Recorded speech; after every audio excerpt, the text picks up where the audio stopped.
Well, we do have a policy, and operators are able to call into bus operations to get direction on issues. I do know that if they were to park the bus and call a supervisor and wait for someone to come, now the bus goes out of service and the people on the bus have We're all to, mad. Yes. you know, so it's a challenging issue to deal with. What all of our staff here at Metro have encouraged everyone is whenever there's a problem, an issue, a challenge, please call it into customer relations. You know, today you will be hearing about the updated complaints process. Every complaint related to ADA services are reviewed by our staff. They go directly to Giovanna, and any high priority items are tracked by Giovanna and myself.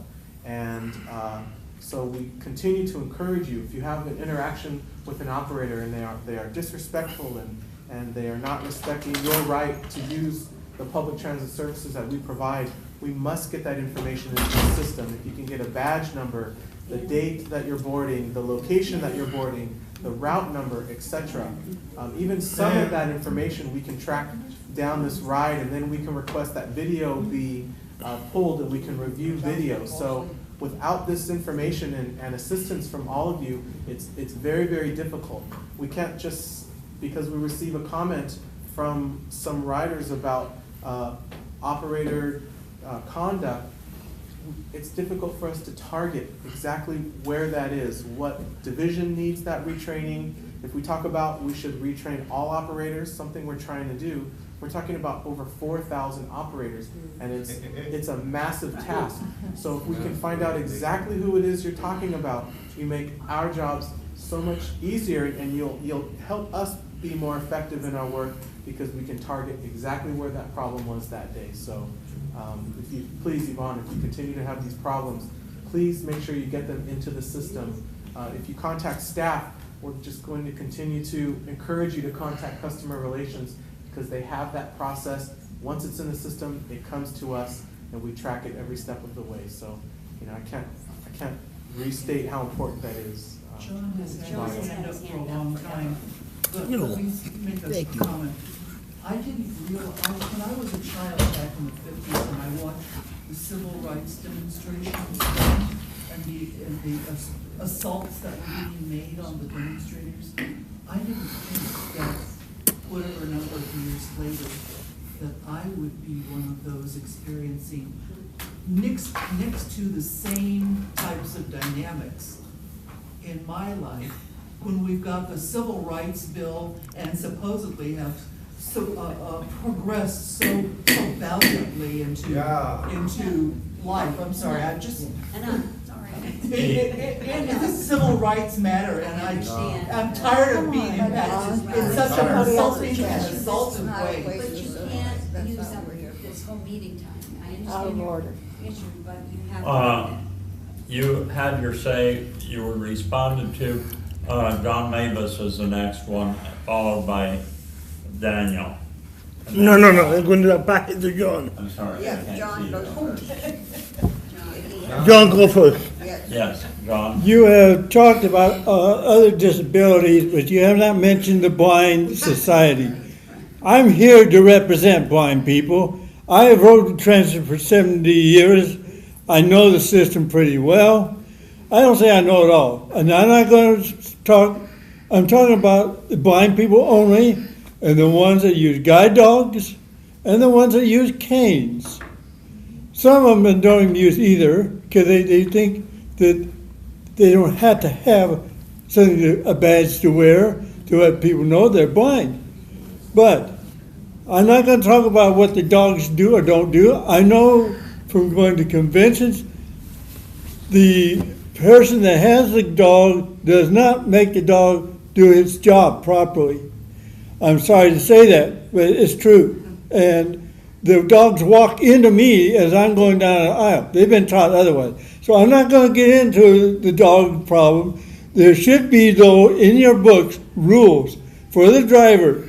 When that person brings that dog on and lays in the middle of the aisle, so people that are afraid of dogs cannot get around them. That should not be allowed. And I would like you to double check with the dog societies They train these dogs and get some kind of ruling for the driver. I'm looking for the driver's benefits on this. This is ridiculous that we even had to bring it up. Canes. I never have had a solid cane, but the National Federation of the Blind asks you to use a 60 or 70, 80-inch cane, which if it's used properly, that's nice. But a lot of times they're not used right, and they lay them in the middle of the aisle. It's been done on an airplane I know of, where people can trip on them. It's just something that the driver should have a list of, or not have the knowledge or the materials when they're being trained of these blind people that misuse the system and do things that shouldn't be done, and the driver will have a way to respond, to get the cane out in the middle of the aisle, get the dog where it belongs, whatever. And I hope that you will look into that and put it in your books, so when you're training your drivers, they'll have that knowledge. Thank you. I appreciate those comments. Daniel? Okay, I think I think what we are talking about is location, okay? And when Yvonne being her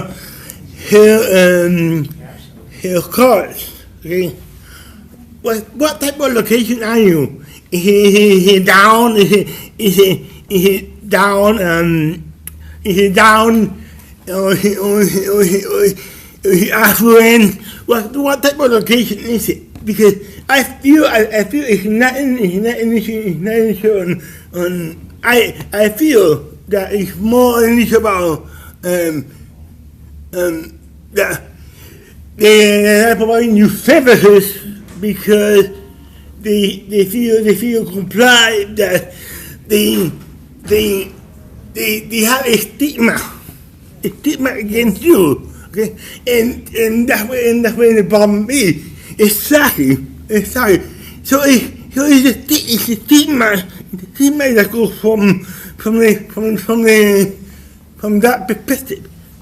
And I want to make sure that maybe it may be that the location that you are actually going to, and that way it's going to be always the same process, the same critic that she's going to suffer. Okay, so that it's not about the court; it's about the stigma. Okay? I feel it's about the stigma. In fact, the issue that is being the stigma to the driver is about the card that she's using. The card that she's using is actually giving her a greater stigma for her to be part of the community. And that's the main issue here, I think. If you want to talk about heart and so on, let's talk about accessibility. And I feel that Yvonne, issue should be addressed in another committee member. Okay, and that's all. That's all. I want to bring that this is not an issue about the cards. That's all. Equal access is what Yes. it is. Thank you. Equal access. Jess, would you like to finish your comments? Sure, thank you. So we have some language here that talks about carts, dollies, strollers, etc., and their need to collapse. So the issue really isn't that they can't board per se, as I've shared. The issue is space and safety. So if items can be collapsed, they should be. We talk about often children in strollers. The parents are bringing the child and they have a stroller. Well, we don't secure and put strollers in the wheelchair securing area. It is not a mobility device. So we ask that parents fold the stroller, hold the child, and sit in the seat and have the stroller. You really not close the child. Fold the stroller, hold the child. Hold the stroller, hold the child. So we train operators to have that approach. We've had conversations with Easter Seals. They have programs where they take some of their clients out daily in manual wheelchairs and they attempt to board. Well, they have more than 2 of their clients in wheelchairs at a time. So they put 2 of them in the wheelchair securement areas, and then they board 1 or 2 in addition. They transfer them to a seat, they fold up the wheelchair, they pull it out of the aisle. So we have accommodations for certain types of devices and the challenges that people are faced with. Where it becomes difficult continually are people who are bringing maybe dollies full of luggage. You can't fold luggage. You can't fold a cart when it has 3 or 4 bags on it. We've had challenges with customers who bring little dollies or carts and they have animals in carriers with other boxes, and maybe they're going to school. Well, they can't fold that down, carry it all on their lap, and keep everything out of the aisle. So it's a very, very difficult and challenging job that the operators have. You know, I'm sure you're all aware of that. The issue of consistency and applying policy appropriately throughout our system is something that we continually work on through training. We have our mystery rider program when there are serious issues identified, misconduct, not offering securement, not completing securement when requested. We do hold them accountable, and we have processes for handling operators through that. So I think we have a lot of information and policies and procedures, but clearly maybe the issue of carts is something that we can talk more about internally and talk with operations to see what kind of implication that might have, whether we can consider modifying. Metro has tried to stick very closely to the federal regulation, and there's maybe only one. There might not be any adjustments with regards to allowing any kind of device or item that is not identified in federal regulation as a mobility aid or as a mobility device. So, bicycles, we can't bring bicycles onto the buses. One could argue that a bicycle or even a 2-wheel scooter, an electric scooter, could be a mobility aid. Well, if we open that conversation up to everything that anyone uses to assist them in any way they need as a mobility aid, you can imagine the chaos we would have on our vehicles. And that's something that is just quite a challenge, and something that we are happy to address, but has been a challenge for us to this point, at least in the year and a few months that I've been with Metro. So, we're not saying no, this isn't something that we can do. It's definitely something we want to talk about, but I do want you all to have an understanding and appreciation for the challenge of issues like this with serving our customers. And I know there are challenges on our service, but we see it each year. The number of rides provided to customers in mobility devices continues to increase. So while there are challenges, the system is working for the vast majority of people. The numbers continue to increase. We have a commitment to going above and beyond the ADA when we can. So perhaps the issue of carts or other, what is and is not a mobility aid, maybe that's something that we can address under the philosophy of trying to do more to assist people if we can. So, that's why we're bringing it here today. I do apologize that it's taken several months to get here. Our agendas have just been very, very full, but I'm happy we can talk about it now. So that's all I have then. Any other questions? Anthony? I was going to add that I have had personal experience with the situation of the baby stroller being folded and taking a wheelchair seat, and then being told, well, there isn't room for you to board. Several times. Yeah. Federal regulation does require that we serve customers in wheelchairs, so we do our very best to make sure that wheelchair securement areas are available for those that need it.